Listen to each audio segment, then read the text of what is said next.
So you want to live off the grid. You've grown tired of being suffocated by the rat race, and you want to make your own way and live more deliberately. Why not? It worked for Henry David Thoreau. There are several ways you could live off the grid. You could do the van life, you could do off-grid, tiny homes, cabins. Gen-Xers on down have always been told to go to school, get a job, buy a house, start a family, and start getting ready to die. Younger generations, and even some of us in the older generations, aren't down with that. They're blazing their own trails. One of those trails ends up living off the grid. If you're one of those people that's been thinking about this lifestyle, today I'm going to list the best states to live off the grid. Here's a little heads up that I've learned about this. The laws on living off the grid, tiny homes, and all that stuff changes almost yearly, probably even every 6 months or so. This is the information I found as of 2022. Got it? Get it? Good. Let's take a look. Number 12, Wyoming. That's right, you heard me correct. We're doing 12 today. Wyoming is one of the largest states in the country, and it has one of the lowest populations in the entire country. The current population is around 580,000, and there are no cities that have a population above 100,000. When you look at Wyoming's population density, it's pretty low. It's about 6 people for every square mile. Compare that to California, and they've got about 251 people per square mile. So Wyoming has a lot of open land, and they're taking in new customers. Wyoming's definitely a place you could live off the land, especially if you're into fishing. They've got plenty of creeks and everything else like that you need to live off the land. It is legal to harvest rainwater, as they put it. Some states actually stop you from collecting water, and they've got a lot of cheap land that you could set up little farms. You could set up a little farm someplace and live off that. A lot of people are doing that in this part of the country. If you do, let's say, want to buy a little piece of land, put a tiny home or something on it, the price per acre normally stays around the same as the national average. The difference is their taxes are really low, so it's affordable. Some states actually help people live off the land and do tiny homes and live off the grid. Wyoming doesn't really help, but they really don't get in your way.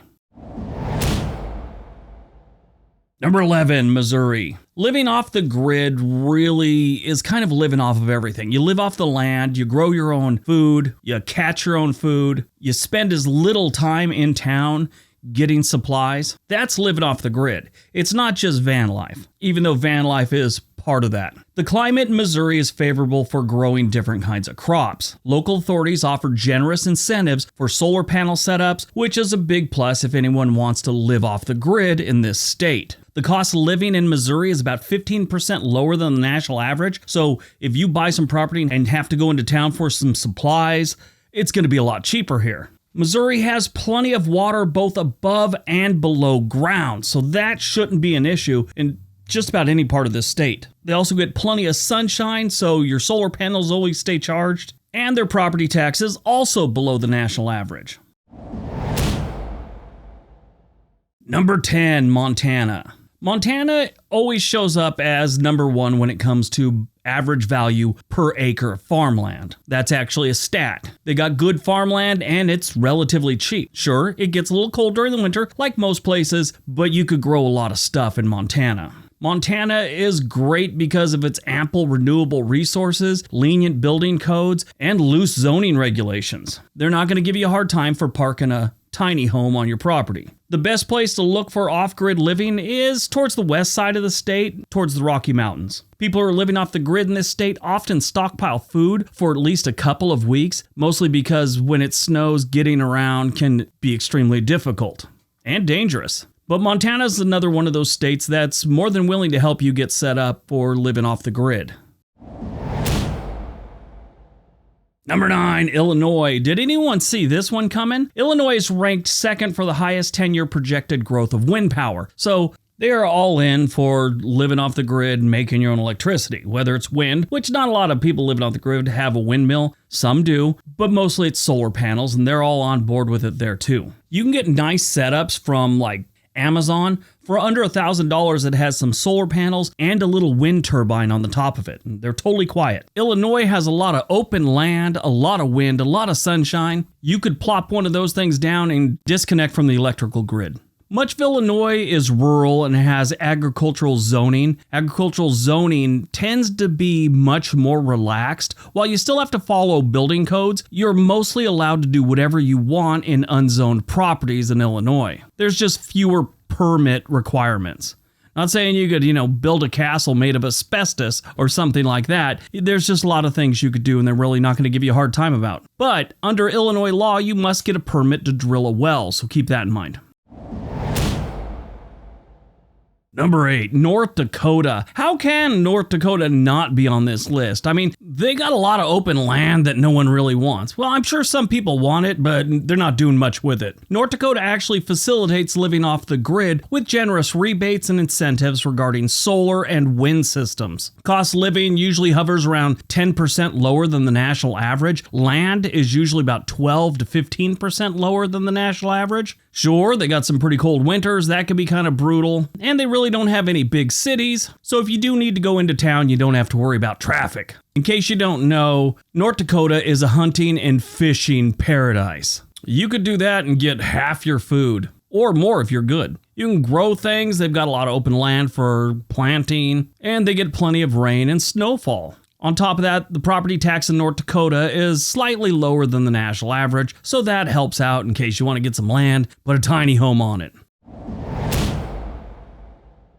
Number 7, Kansas. If you haven't picked up on it already, the states that really are easy to live off the grid in don't have a lot of people in them. Kansas is no exception. They don't have a lot of people living there. On top of all that, the cost of housing and land is around 40% lower than the national average. Cost of living is about 17% lower. So again, if you need supplies, it's not going to set you back as much as it will in other states. A lot of people live completely off the grid in Kansas, and some of them have self-sustaining lifestyles, meaning they've got their solar power, they've got their wind power, they might get their water from a well, they grow their own food. That's your thing. Kansas is not a bad choice. But if you want to grow your own crops, I would suggest doing the eastern side of the state. It's a little more humid and tends to be a little bit warmer throughout the year on average. Number 6, Nebraska. Nebraska is another one of those states that actually encourages people to come here and live off the grid. You're not sucking from their electrical grid, you're not clogging up their cities with traffic, but you're still paying some taxes. Not much, because their taxes are a little below average. Their cost of living is a little over 12% lower than the national average, and housing and land is about 30% lower than the national average. That is not bad. This is fertile land, too. If you want to grow your own stuff, I mean, they grow wheat here, cornfields. Those are the ones everyone knows about, but they grow plenty of other things, too. It's not just corn and wheat. Nebraska pretty much has the same weather patterns as Kansas. Summers are hot and the winters are cold. High humidity kind of persists throughout the year. Kansas has plenty of lakes and rivers throughout the state, not just like in one section. But by far, Nebraska is one of the best places to get your water from the ground. One downside, which I didn't know much about this, but their water isn't typical groundwater, it's fossil water. Fossil water has been there a very long time, and it isn't replenished at the same rate as normal groundwater. Number 5, Oklahoma. Staying in the same area, we come to the Sooner State, or Land of the Red Man. That's actually the official name, Land of the Red Man. I've mentioned it before, but it sounds like a racial slam. That's just me. Oklahoma has one of the lowest property taxes in the country at 0.90% and a cost of living that's almost 20% lower than the national average. The price of land is about 45% cheaper than the national average. So if you want to live off the land and get your own chunk of land, you could do it here at a pretty low price. Now keep in mind they do have a problem with wild hogs. And when I say wild hogs, I'm talking about the animal, not that lame movie from 2007 starring John Travolta and Tim Allen. How bad would that be? That movie was horrible, but I honestly feel like if I did find out they were making a remake in someone's city, I would have to warn them. Now, if you do move to Oklahoma and you're looking to grow your own food, you probably want to focus on the eastern side of the state. The further west you go, the harder it's going to be to actually grow some food. You get too far west, the only thing that grows out there is tumbleweeds and rednecks named Danny Joe and his brother Danny Clyde. Oklahoma is another state that has very few hurdles, compared to other states I should say, to buy land and live off that land. There's a lot of states that won't let you do it at all. Other states like Oklahoma and the ones on this list, they kind of make it easy for you. Number 4, Minnesota. Minnesota is known as the land of 10,000 lakes. The truth is, They got about 11. There's also numerous small bodies of water that aren't big enough to be considered a lake, but if you were to take those into consideration, this would be the land of 20,000 lakes. That's a lot of fishing. If you truly want to live off the grid, you're going to fish and you're going to grow things. Minnesota is one of the best states for that. There are no current regulations regarding harvesting rainwater in Minnesota, and homeschooling laws are also fairly relaxed. Now, harvesting rainwater is a big deal, especially if you're living off the grid. Here in Oregon, they got serious laws against that. A lot of people living off the grid in Minnesota use hydroelectric power. This is because they got many rivers and streams. You'll have no problem generating power with water. Some companies will even offer rebates for you to do this. Now, one thing about Minnesota is the price of land can be a little bit higher compared to some of the other ones on this list, and even more so when you get closer to the cities. But different blogs and different videos I've seen, they say Minnesota is one of the most off-grid living friendly states there is. Number 3, Kentucky. Yes, believe it or not, people do live in Kentucky, and they've been living off the grid for decades and decades. There's some people that have never been on the grid in Kentucky, out in their backwoods. A lot of people will go to Kentucky to live off the grid because of the ample amount of water and wildlife. Property and property tax are really low in Kentucky. Now, one of the biggest problems that a lot of people face when they do live off the grid in Kentucky is the groundwater. A lot of it's contaminated because they got a lot of local farms. But the good news is Kentucky has all 4 seasons. The summers are around 90 degrees Fahrenheit and winter gets and stays around 23 degrees. There's obviously going to be a temperature difference between north and south in this state. The humidity's fairly high, but nothing compared to like Mississippi or Alabama. There's a lot of pollution in Kentucky, especially with all the coal mines they've had and the farming that they've had. So that is one hurdle, but it is dirt cheap to buy land here, and they've got something for every budget. Yeah, they kind of get on this list on price alone. Now, in the research that I did, a lot of people, they're not like building tiny homes or anything like that. This is cabin living up here, off the grid cabins.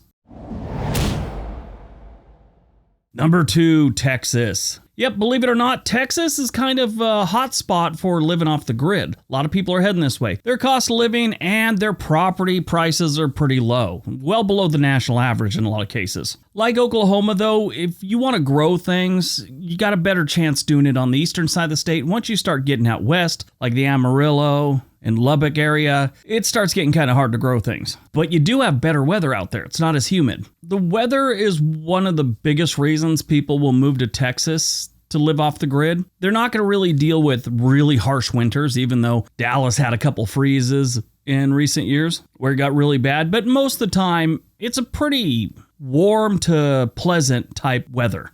If you want to grow things in Texas, they grow corn, cotton, wheat, rice, peanuts, sunflowers, and sugarcane. But mainly they produce corn and cotton. You can also legally harvest rainwater. And if you're on the west side of the state, you better have the ability to catch a lot of rainwater because they don't get much. The cost of land in Texas is usually around 16% lower than the national average. Obviously, that's going to change wherever you go, but that's about the average. Groceries are 7% lower, and if you do have to get some utilities, they average about 3% lower than the national average. And healthcare is pretty cheap in Texas as well. All right, before we get to number 1, don't forget we have another channel called On This Day. There is a link down below. All right, on to number 1. And number 1, Iowa. Yeah, believe it or not, Iowa made the list. If you don't know already, Iowa's a lot like Nebraska and Kansas, who were on the list earlier. Iowa's a little bit different in the respect that they're cheaper and they're a little more open to living off the grid here. If you're a vegetarian and want to do some serious farming, Iowa's your place. The cost of living is low, and so are land prices. But the property tax is a little bit higher than the national average, so you got to worry about that. You can get plenty of solar and plenty of wind power in Iowa. A lot of Iowa falls under this program called the Rural Boost Program. Now, there's a couple other programs very similar to this. States have their own, and then so does the federal government. But these programs help you buy the land in certain areas. Iowa has a lot of those certain areas. Just to name a few, in case you want to Google them, the Rural Boost Program, the Rural Enrichment Grant Program, the Rural Housing Assessment Grant Program, the the Rural Return Program. A lot of these different programs can help you out a lot, but you're dealing with the government and grants, so there's going to be some paperwork, to put it mildly. The governor of Iowa, Kim Reynolds, in 2021, she introduced a few other programs to help get people moving out to the rural communities. And this includes people that are living off the grid. They're not picky in Iowa. All right, that's today's video. I hope you got some information out of it, and I hope you do some research if this is what you're looking for. I hope you use this as the starting point of your research. Maybe something like this is for you. Who knows? All right, everyone, have a great day. Be nice to each other.